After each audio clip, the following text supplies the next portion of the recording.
हम अपनी।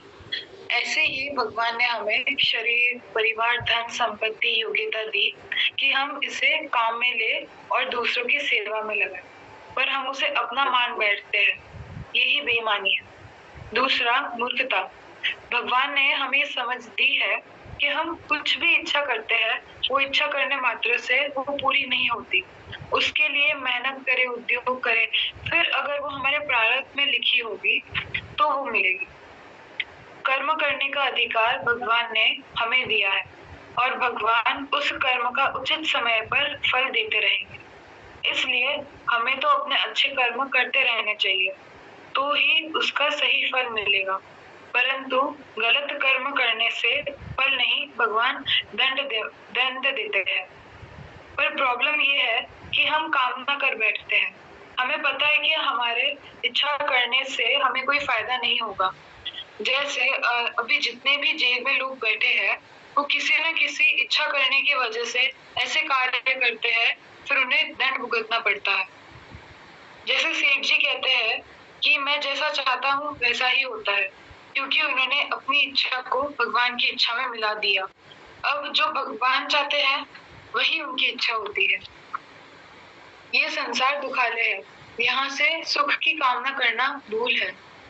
जिसकी बुद्धि विषय भोगों में रहती है, उसकी बुद्धि सब जगह भटकती रहती है। अंतःकरण की क्षमता में संसार का राग बाधक है। व्यवसायी आत्मिक बुद्धि एक निश्चय कर लेती है कि मुझे परमात्मा प्राप्ति करनी है। जिसको परमात्मा पर विश्वास रहता है, उसे किसी और की आस की जरूरत नहीं पड़ती।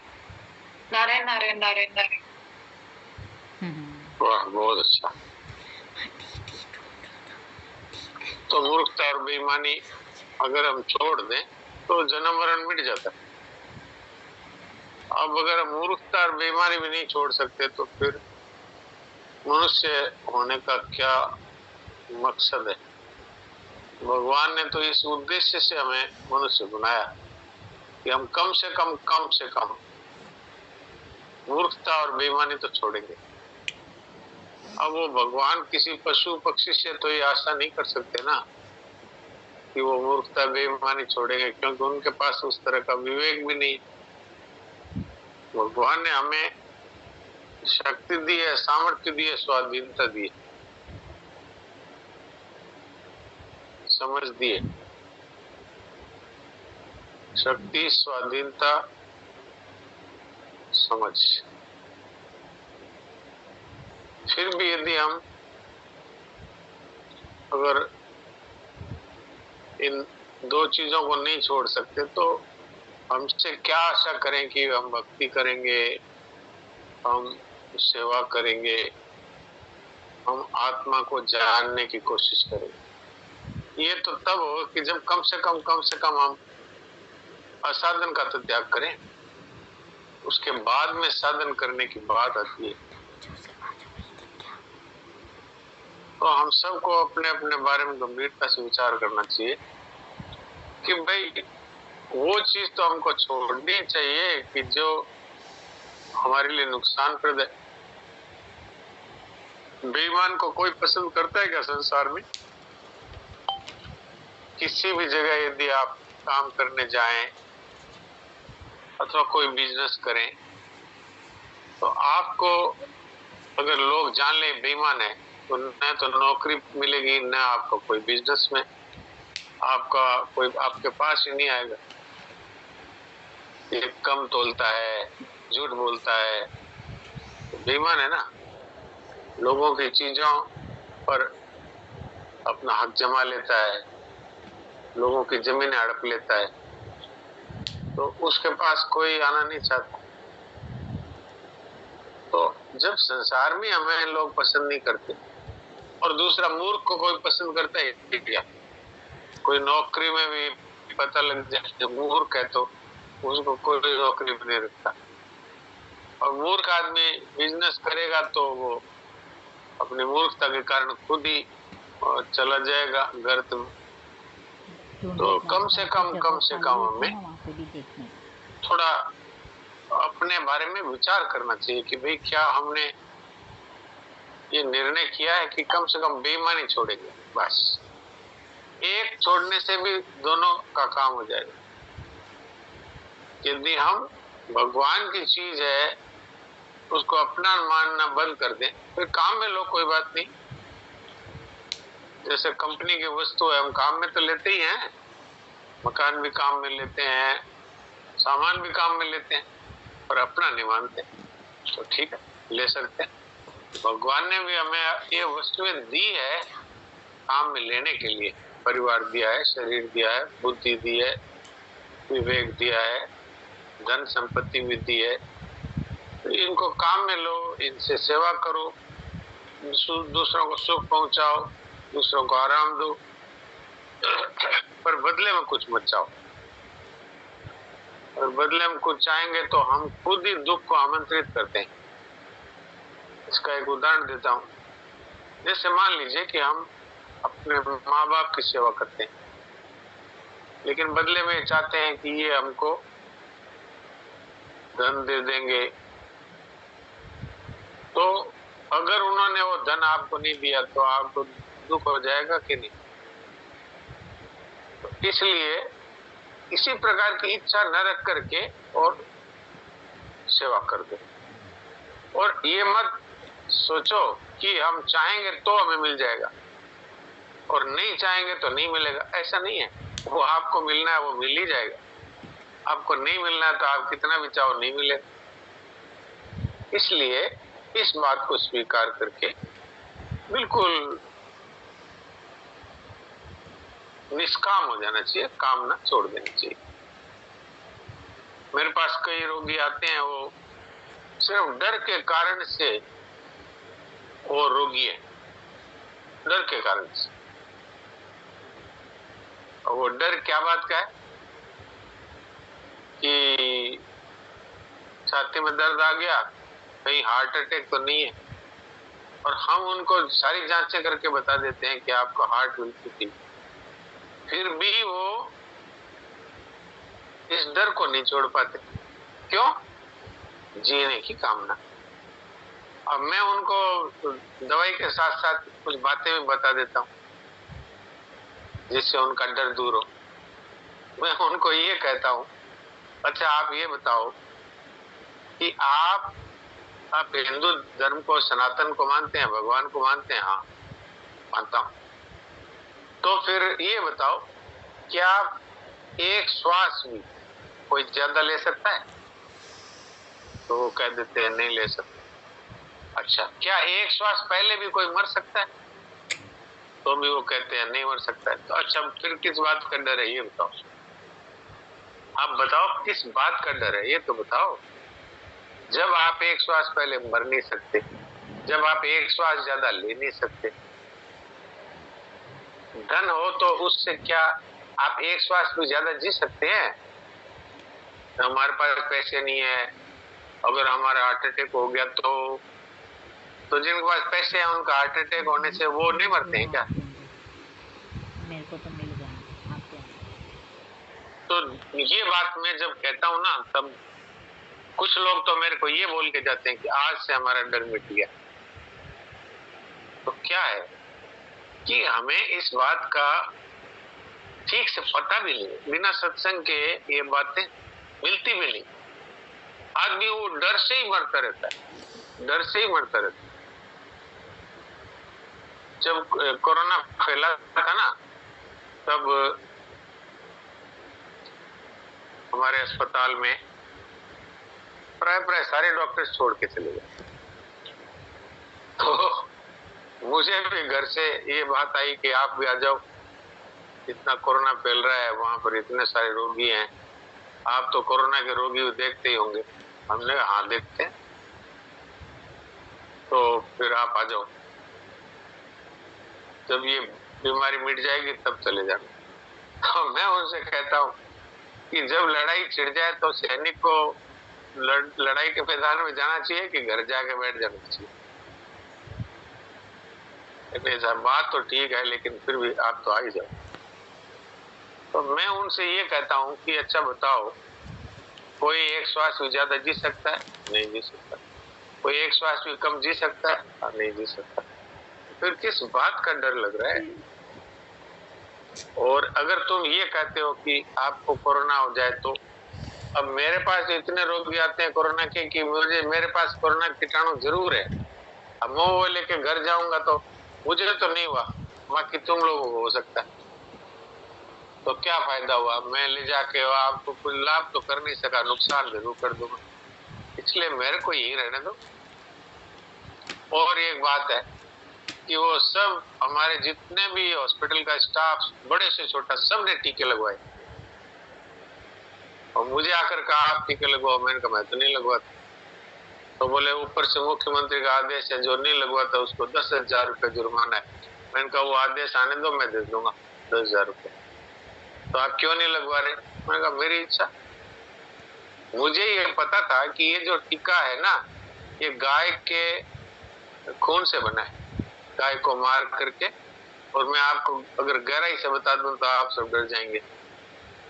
जिंदा गाय को मारते हैं, फिर उसके बछड़े को निकालते, यानी जो जो प्रेग्नेंट गाय होती है उसके, और उस बछड़े के हार्ट में से खून निकाल के लेते, तो बछड़ा भी मर गया, गाय भी मर गई। अब उसका ये टीका बनता है। तो मैंने कहा मैं तो नहीं लगवाता। तो मेरे जानकारी में जिन्होंने 2-2 टीके लगवाए वो मर गए, और वो आईसीयू में भर्ती होकर मरे। अरे जब जो होना है वो होगा, जो नहीं होना है वो नहीं होगा, तो फिर गलत क्यों करें? और घर से भी मेरे पास फोन आया, टीके लगवा ले क्या? तो मैंने कहा मैंने तो नहीं लगवाया। ये नहीं कहा तुम मत लगवाओ, मैंने कहा मैंने तो नहीं लगवाया। तो वहां पर किसी ने लगवाया नहीं। एक बच्चा था जिसको बंबई में नौकरी लगी हुई थी, उसका इंटरव्यू था, तो उसने कहा मेरे को तो ट्रेन में ही नहीं चढ़ने देंगे बिना टीका लगाए। और वहां नौकरी पे जाते ही पहले वो सर्टिफिकेट देखेंगे टीका लगाए कि नहीं, तो इंटरव्यू में ही मेरे को फेल कर देंगे। तो मैंने कहा फिर ठीक है, तुम जो उचित समझो करो। बाकी किसी ने नहीं लगवाया, और सभी अभी तक तो जिंदा है। और मेरी दृष्टि में जिन्होंने लगवाए उनमें से कई मर गए। एक तो हमारे ऑल इंडिया मेडिकल के एक बड़े डॉक्टर थे, डॉक्टर VK अग्रवाल। वो टीवी पर आते थे बराबर और लोगों को समझाते थे कोरोना हो जाए तो ये दवाइयां लो, ये दवाइयां लो। मैं भी उनकी दवाइयां नोट करता था कि भाई कोरोना वाले रोगियों को ये देनी चाहिए, क्योंकि वो बड़े डॉक्टर थे और प्रसिद्ध थे पूरे भारतवर्ष में, एक अच्छे डॉक्टर जो भी। मैंने दोनों टीके लगवाए और वो आईसीयू में तो उनकी डेथ हुई, कोरोना से ही हुई। अब आप बताओ, क्या आप होनी को टाल नहीं सकते तो आप गलत क्यों करते हो? क्यों करते हो? आपको इतना विश्वास होना चाहिए कि मैं पाप करके भी जी नहीं पाऊंगा, ये विश्वास तो होना चाहिए ना। पाप करूंगा तो भी नहीं जी पाऊंगा, एक श्वास ज्यादा, और मैं एक श्वास पहले मरूंगा नहीं। तो मैंने 6 महीने तक मैं घर नहीं गया और रोगियों को देखता रहा। हाँ, उसके लिए जो जरूरी सावधानियां वो मैं कोशिश करके रखता कि भाई 2 मीटर दूर मैंने एक रस्सी लगा दी थी और रोगी को खड़ा होके वहीं जाके देखता, जरूरी होता तो, नहीं तो उसके लक्षण सुन करके उसकी जांचें करवाता, एक्सरे करवाया और खून जांच करवाई, सब चीज देख ली, उससे पता लग गया कोरोना है। क्यों? कोरोना का एक रैपिड टेस्ट आ गया था उस समय तक कि वो तत्काल पता लग जाता था इसको कोरोना है। और अगर पता नहीं लगता तो एक फेफड़े का HRCT होता है, CT स्कैन, उसमें पता लग जाता है यदि 25% से ज्यादा फेफड़ा गया हुआ है तो कोरोना उसको है। तो वो हम कर लेते थे और पता लग जाता था कोरोना है, तो उसको डराता नहीं था। मैं ये कहता था आप दवाइयां लीजिए, और जरूर ज्यादा होता तो कह देता बड़े हॉस्पिटल में कोरोना के वार्ड में जाके भर्ती हो जाइए। तो मेरे हिसाब से मैंने जिनमें से देखा उनमें से कोई 2-4 मरे होंगे, बाकी प्राय सब ठीक हो गए। तो जिनको ठीक होना है वही तो ठीक हो गए। कोई दवाई से ठीक थोड़ी होते। हाँ, हमारा फर्ज है कि हम उनको दवा दें, उनका फर्ज है कि वो दवा लें, लेकिन डरे क्यों? मरना है तो मरेगा ही, जीना है तो जिएगा ही। तो मैं तो यही कहता था सबको कि आप लोग डरो मत, दवाई लो, परहेज जो बताते हैं वो रखो। और मुझे भी थोड़े से सिम्टम आ गए थे कोरोना के, स्वाद मुंह का बंद हो गया था, थोड़ा बुखार रहने लग गया था। मैंने तो घर पे बताया भी नहीं, जो उचित दवाइयां थी वो ले ली, और हॉस्पिटल एक दिन भी नहीं छोड़ा। कोरोना की स्थिति में भी दवाई ली, और इतना हो गया थी, ऑक्सीजन लेवल कम हो गया था, तो वो एक मुंह में लेने वाला एक इनहेलर आता है, वो इनहेलर मंगा लिया और लेता था, और उल्टा लेटता था ये पेट के बल, जिससे ऑक्सीजन ज्यादा पहुंचे। ऑक्सीजन लेवल गिर गया था, किसी को बताया नहीं, ना हॉस्पिटल में बताया ना घर में बताया, और ठीक हो गया। भगवान की इच्छा होती है, भगवान तो साथ में रहते हैं ना। और खास तौर से जो बुराई को छोड़ने की अगर मन में धार ले तो भगवान उसके लिए खड़े रहते हैं। और अगर उसका जीवन समाप्त हो गया, भगवान चाहे तो जीवन बढ़ा भी सकते हैं, और नहीं बढ़ाए तो चलो यहाँ नहीं वहां उनके पास रहेगी, क्या दिक्कत। पर चाहना करने से मैं ज्यादा जी जाऊं, इसके लिए मैं चाहे गाय का मांस हो, चाहे अंडा हो, चाहे मछली हो, ये सब खाना है कि मैं मरूं नहीं, तो क्या बच जाएगा? बचेगा तो नहीं। वो जितना पाप किया उसके डंडे अधिक से जरूर पड़ेंगे, और नीचे होने हम जाएगा वो अलग। इसलिए ये कामना जो है ना, यही कराती है, सब यही डराती है और यही पाप कराती है। इसलिए भगवान ने काम क्रोध तथा लोभ तस्मात् एतत् प्रेम त्यजे त्रिविधम नरकस्येदम द्वारनाशन महात्मना। भगवान गीता में कहते हैं ये तीन है जो नरक के रास्ते हैं, काम क्रोध लोभ। पर इसमें मूल में काम ही है, यानी इच्छा। इच्छा में अगर बाधा कोई देता है तो क्रोध आता है, इच्छा अधिक बढ़ जाती है तो लोभ होता है। तो वास्तव में तो एक कामना ही मूल में है, इसी से आगे फिर क्रोध और लोभ होता है। जो कामना की वो मिल गया तो लोभ और कामना की उसमें किसी ने बाधा डाल दी तो गुस्सा है। तो क्रोध और लोभ तो कामना के ही भाई बंधु है, मेन कामना ही।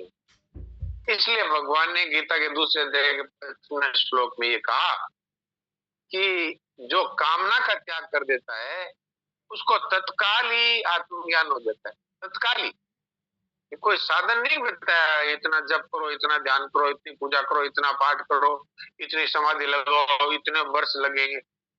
यदा और तदा ये दो शब्द दिए संस्कृत में, इनका अर्थ होता है जब और तब।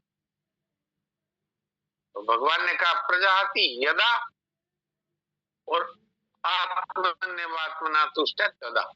बस जिस समय में इसने इच्छा का त्याग किया उसी समय इसको तत्व ज्ञान हो जाता है, आत्मा में संतुष्टि आ जाती है। तो कितना सरल बात है, और भगवान अपने श्रीमुख से हमें कह रहे। अब बड़े बड़े साधन, बड़े बड़े जप, बड़े बड़े तप, मैं नहीं कहता भाई मत करो, जब भी अच्छा है तब भी अच्छा है, पूजा पाठ भी अच्छा है, सब अच्छा है, पर सरल चीजें जब सामने पड़ी है तो वो कर लो ना। तो ये जितना भी जप त्याग पूजा पाठ का फल क्या होगा पता है? इच्छा का त्याग। तो पहले ही कर दो।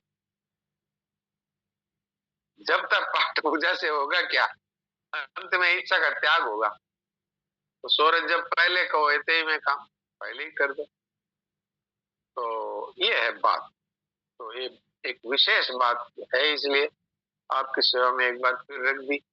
लीला क्या पूछती है?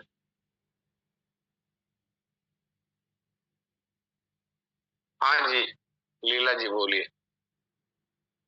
राम राम। संतुष्ट हो जाना इधर है क्या महाराज जी? हाँ, आत्मा में संतुष्ट होना यही तो तत्वज्ञानी का लक्षण है।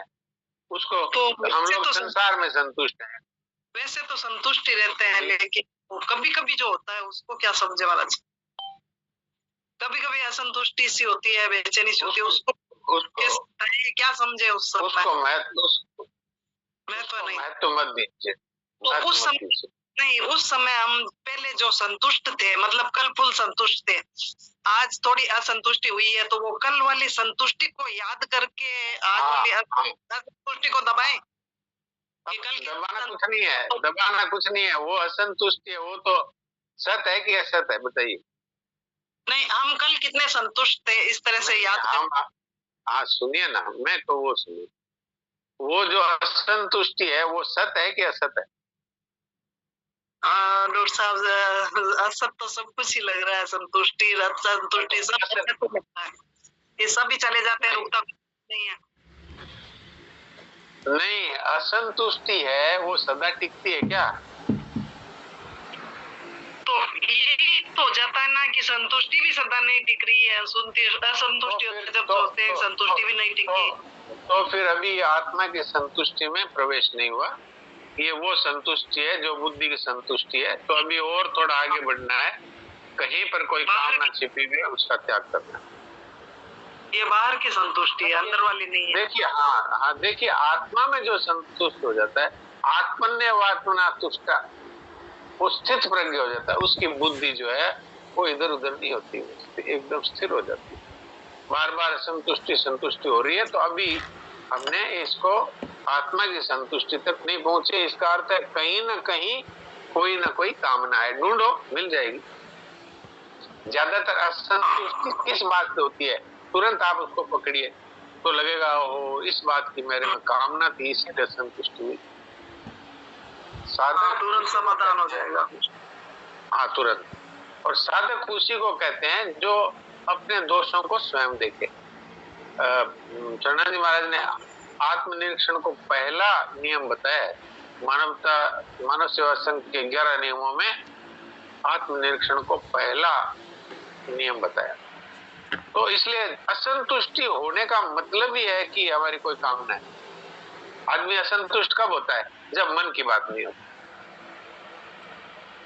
तो मन की बात नहीं होने से तो असंतुष्टि, बस कामना अगर सर्वथा त्याग दें तो असंतुष्टि होगी नहीं, हर समय संतुष्ट रहेगा, वो आत्मिक संतुष्टि है जी।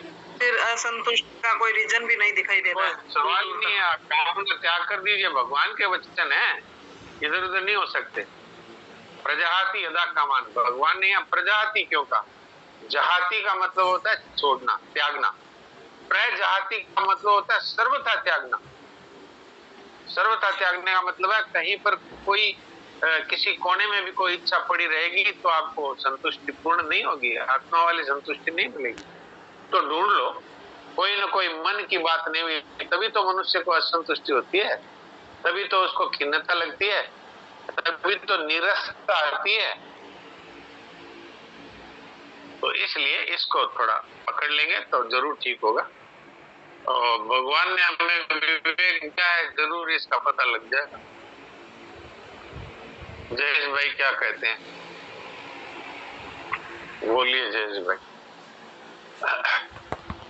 जयेश भाई को मैं होस्ट बना देता हूँ, क्योंकि यहाँ तो पता नहीं है क्या होगा, कब क्या हो जाएगा इसका किसी को पता नहीं है। जी सर, राम राम। ये जन्म से तो 20 जी और सारे टीके जो भी लगते हैं, जन्म होते ही टीका लगा देते। हाँ, तो ये जो आपके अनजाने में हो गया, भगवान उसको क्षमा करते। या फिर सभी टीकों में ही रहता है, ऐसा तो मुझे पता नहीं है, पर इसका पता था जी सर। पर प्राय टीके सीरम से बनते हैं, वो गाय के सीरम से बनते हैं या घोड़े के सीरम से बनते हैं। सीरम होता है खून का एक हिस्सा। तो वैसे पता लगाया जा सकता है, आरटीआई अगर हम लगा देते हैं ना, राइट टू इंफॉर्मेशन एक आजकल नियम चला है, उसके आधार पर आप आरटीआई लगा दीजिए तो वहां से एकदम सच्ची खबर आ जाती है। ये आरटीआई से पता लगा था कि ये बोवाइन सीरम से बना है, गाय के बछड़े के खून से। तो जब मुझे पता लग गया तो मैंने कहा भाई इसमें तो सवाल ही नहीं है लेने, क्योंकि मुझे तो इस बात में कोई संदेह नहीं है कि आदमी अपने श्वास से एक पल भी ज्यादा जी नहीं सकता, इसमें मुझे कोई संदेह नहीं। और श्वास से पहले एक श्वास भी कम मर नहीं सकता, चाहे बीमारी का बाप क्यों ना आ जाए। और नहीं तो बीमारी के बावजूद मैंने एक आदमी को मेरे सामने से जाते हुए देखा है, उसका घर पास में ही था। थोड़ी देर के बाद खबर आई कि वो मर गया। वो बाजार से कुछ सामान एक गाड़ी पर डाल करके घर ले जा रहा था और मेरे सामने से निकला और थोड़ी देर बाद खबर आई कि वो मर गया। बोले कैसे मरा? बोले वो गाड़ी ले जाके खड़ी करी और फिर वो बोरी उतरवा रहा था, इतने वो खुद ही मर गया। तो एक श्वास ज्यादा आ नहीं सकता, एक श्वास कम आ नहीं सकता। रुपयों से आप बच नहीं सकते, किसी टीके से आप बच नहीं सकते, बहुत सारे पैसे पास में हो तो आप बच नहीं सकते। नहीं तो जितने बड़े बड़े नेता और बड़े बड़े करोड़पति तो सब बच ही जाते ना, कोई नहीं बचता। तो इसलिए अगर ये बात समझ में आ जाए ना तो आदमी को मृत्यु का भय समाप्त हो जाता है। पर भाई खाली सुन लिया और सीख लिया और दूसरों को उपदेश दे दिया, तब नहीं होगा, तब नहीं होगा। तब तो वही बात होगी, किसी के यहाँ मरा तो हमने जाकर उपदेश दिया आत्मा अमर है और शरीर तो देखो ये तो नष्ट होने वाला ही है। और फिर घर में कोई मरा तो हम रोने बैठ गए, तो बात क्या हुई कि हमने तो खाली बात है जो सीखी और दूसरों को सुना दी और खुद के टाइम हम भी रोने लग गए, तो क्या हुआ? तो ये बात थोड़ी सी समझने की है। जयेश भाई और कुछ आप पूछना चाहते हैं? जी सर, उसी समय से आपने उसके पहले ही सत्संग शुरू किया था पानी का, तो सत्संग का प्रभाव ही देख लो। आपने नहीं लिया तो ऐसी बात आई थी सत्संग में, तो मैंने भी वो टाइम पे टीके नहीं लगवाए और ठाकुर जी को कह दिया कोरोना पॉजिटिव आने पर रैपिड में कि भाई अब रखना तो चाय रख, नहीं रखना तो तेरी मर्जी में, दोनों में राजी। बहुत अच्छी बात है, ये सत्संग का प्रभाव इसी को तो कहते हैं। हमारे संतोष भाई ने तो उसी समय कहा था कि अब चालू कर दो आप ये सत्संग, अब सब लोग आएंगे। और इन्होंने अपने ग्रुप वाली जितनी लेडीज थी उनको भी कह दिया कि अपने जो दोपहर सत्संग करते हैं आप सब शाम वाले सत्संग में जुड़ जाओ। और उस समय थोड़े ही लोग थे, बाद में तो 100 भी आ गए, 100 से ऊपर भी निकल गए और अब भी 50-60 तो आज जैसे 64 परिवार जुड़े हुए। तो मैं तो परिवार कहता हूँ, एक एक आदमी नहीं कहता। आप लोगों में से कितने लोग हैं? हाँ, इन्होंने नहीं लगवाई, हमारे संजीव जी है दिल्ली वाले। तो देखिए जिनको ये सत्संग असर कर गई ना, उनको तो डर ही नहीं है। और भाई जिन्होंने सुन लिया और उसको अपने जीवन में नहीं उतारा तो वो ठीक है, बस वो सुनाने का काम आ जाएगा, दूसरों को सुना देंगे, खुद उनसे लाभ नहीं उठा पाएंगे। सत्संग तो उसी को कहते हैं, सत्संग उसी का नाम है कि आपने सुना और उसको धारण कर लिया तो हो गया सत्संग। सत्संग जीवन में एक बार होता है और सदा के लिए हो जाता है। तो ये बात है। तो आज मैंने बहुत सारा समय ले लिया, अब देवकी जी से बात करते हैं।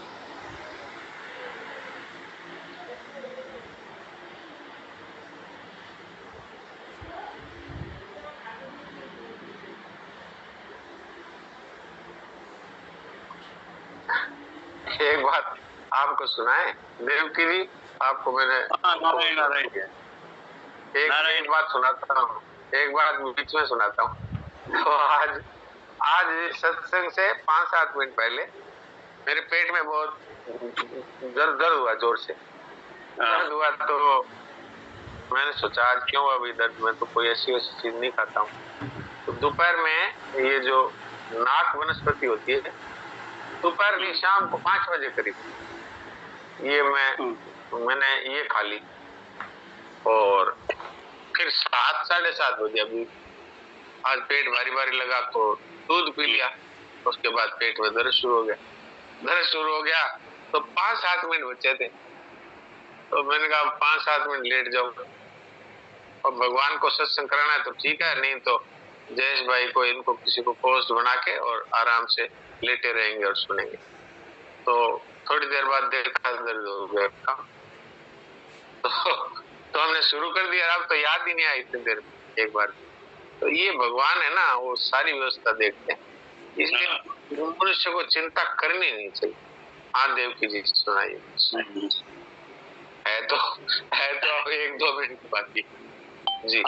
जो कुछ हो रहा है वह मंगल में विधान से हो रहा है, ये बात है मेन। ऐसा मान लेने से निश्चिंतता आती है। निश्चिंतता आती है, ये बात। जो शरीर प्राण आदि वस्तु व्यक्ति को अपना नहीं मानता, हाँ, वह निर्भय हो जाता है। निर्भय हो जाता है जो ये है तो बेईमानी भाई। हाँ, भगवान वही मेरा अपना है, इसमें जिसने आस्था स्वीकार कर ली उसी में प्रियता उदित होती है। उसी में होती है प्रियता उदित। भगवान मेरा है तब आप किसी को मेरा मान लेते हो उसमें प्रियता हो जाएगी। अब आप देखो दूर बैठी जी, निश्चिंतता से शांति, हाँ, निर्भयता से स्वाधीनता, हाँ, तथा प्रियता से रस की अभिव्यक्ति होती है। यही मानव की मांग है। वाह। अब इसी वाक्य को कल एक बार फिर बोलिएगा। आज तो कुछ सेकंड ही रहे, तो थोड़ी देर के लिए हम सभी उस प्यारे प्रभु की शरण में और उनकी गोद में जाकर थोड़ी देर के लिए अचिंत हो जाए।